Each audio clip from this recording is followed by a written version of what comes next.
ਹੁਣ ਆਪ ਸਭ ਦੇ ਰੂਬਰੂ ਅੱਜ ਦੇ ਇਸ ਪ੍ਰੋਗਰਾਮ ਨੂੰ ਅੰਤ ਕਰਨ ਲਈ ਮੌਜੂਦ ਨੇ ਪ੍ਰੋਫੈਸਰ ਸ਼ੇਰ ਸਿੰਘ ਕੰਵਲ ਜੀ। ਮਿਹਰਬਾਨੀ ਮਲਿਕ ਸਾਹਿਬ। ਸਾਕਾ ਨੀਲਾ ਤਾਰਾ ਦੀ 42ਵੀਂ ਵਰ੍ਹੇਗੰਢ ਦੇ ਪ੍ਰਸੰਗ ਚ ਇੱਕ ਰਚਨਾ ਹੈ। ਇਰਸ਼ਾਦ ਜੀ, ਇਰਸ਼ਾਦ। ਅਰਜ਼ ਕੀਤਾ ਕਿ ਤਾਕਤ ਅਕਾਲ ਲੱਗੀਆਂ ਜਾਂ ਗੋਲੀਆਂ, ਤਾਕਤ ਅਕਾਲ ਲੱਗੀਆਂ ਜਾਂ ਗੋਲੀਆਂ, ਗੁਰੂ ਕੇ ਪਿੰਜਰ ਦੀਆਂ ਇੱਟਾਂ ਬੋਲੀਆਂ। ਹਾਏ ਹਾਏ ਹਾਏ ਹਾਏ। ਤਾਕਤ ਅਕਾਲ ਲੱਗੀਆਂ ਜਾਂ ਗੋਲੀਆਂ, ਗੁਰੂ ਕੇ ਪਿੰਜਰ ਦੀਆਂ ਇੱਟਾਂ ਬੋਲੀਆਂ। ਧੀਓ ਪੁੱਤੋ ਵੇਖਿਓ ਕਦੇ ਨਾ ਡੋਲਿਓ, ਪੂਰਾ ਪੂਰਾ ਕਰਕੇ ਹਿਸਾਬ ਤੋਲਿਓ। ਵਾਹ ਜੀ ਵਾਹ, ਵਾਹ ਜੀ ਵਾਹ, ਵਾਹ ਜੀ ਵਾਹ। ਪੁੱਤੋ ਵੇਖਿਓ ਕਦੇ ਨਾ ਡੋਲਿਓ, ਪੂਰਾ ਪੂਰਾ ਕਰਕੇ ਹਿਸਾਬ ਤੋਲਿਓ।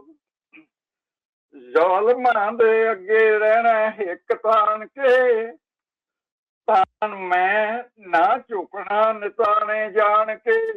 ਹਾਏ ਹਾਏ।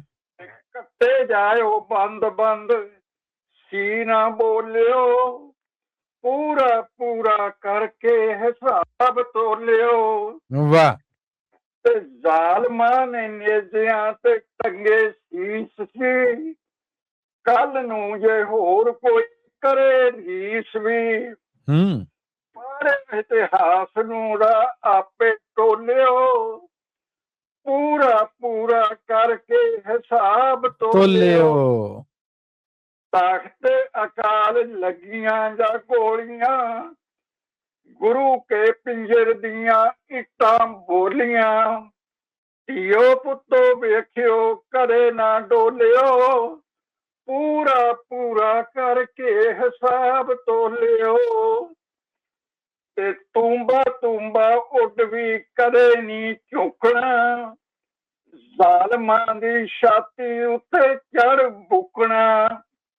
ਰੱਖਿਓ ਇਹ ਰੱਤ ਨਾ ਪਿਆਰੀ ਡੋਲਿਓ, ਪੂਰਾ ਪੂਰਾ ਕਰਕੇ ਹਿਸਾਬ ਤੋਲਿਓ।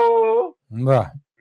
ਤੇ ਪੰਥ ਉੱਤੇ ਕਰੜੇ ਵਕਤ ਆਉਣਗੇ, ਆਪਣੇ ਬੇਗਾਨੇ ਪੁੱਜ ਕੇ ਸਤਾਉਣਗੇ।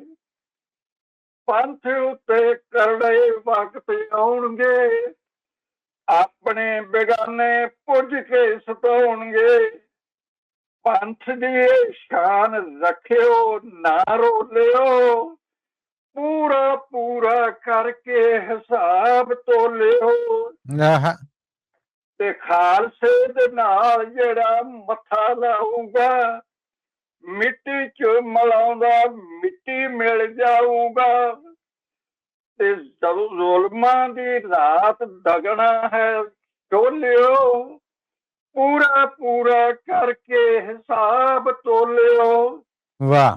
ਖਾਲਸੇ ਦੇ ਨਾਲ ਜਿਹੜਾ ਮੱਥਾ ਲਾਊਗਾ, ਮਿੱਟੀ ਚ ਮਿਲਾਉਂਦਾ ਮਿੱਟੀ ਮਿਲ ਜਾਊਗਾ। ਜ਼ੁਲਮਾਂ ਦੀ ਰਾਤ ਦਗਣਾ ਹੈ ਟੋਲਿਓ, ਪੂਰਾ ਪੂਰਾ ਕਰਕੇ ਹਿਸਾਬ ਤੋਲਿਓ। ਤਾਕਤ ਅਕਾਲ ਲੱਗੀਆਂ ਜਾਂ ਗੋਲੀਆਂ, ਗੁਰੂ ਕੇ ਪਿੰਜਰ ਦੀਆਂ ਇੱਟਾਂ ਬੋਲੀਆਂ।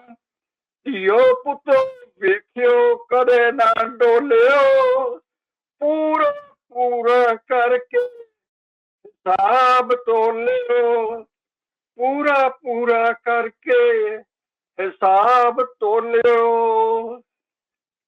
ਵਾਹ ਪ੍ਰੋਫੈਸਰ ਸਾਹਿਬ, ਵਾਹ ਵਾਹ ਵਾਹ, ਬਹੁਤ ਆਲਾ। ਗੋਡੇ ਹੱਥ ਲਾਉਣਾ, ਸਤ ਪ੍ਰਣਾਮ ਜੀ। ਕਿਆ ਜਜ਼ਬਾ ਦੇ ਚੱਲੇ ਜੀ, ਜੀਂਦੇ ਵਾਸਤੇ ਰਵੋ।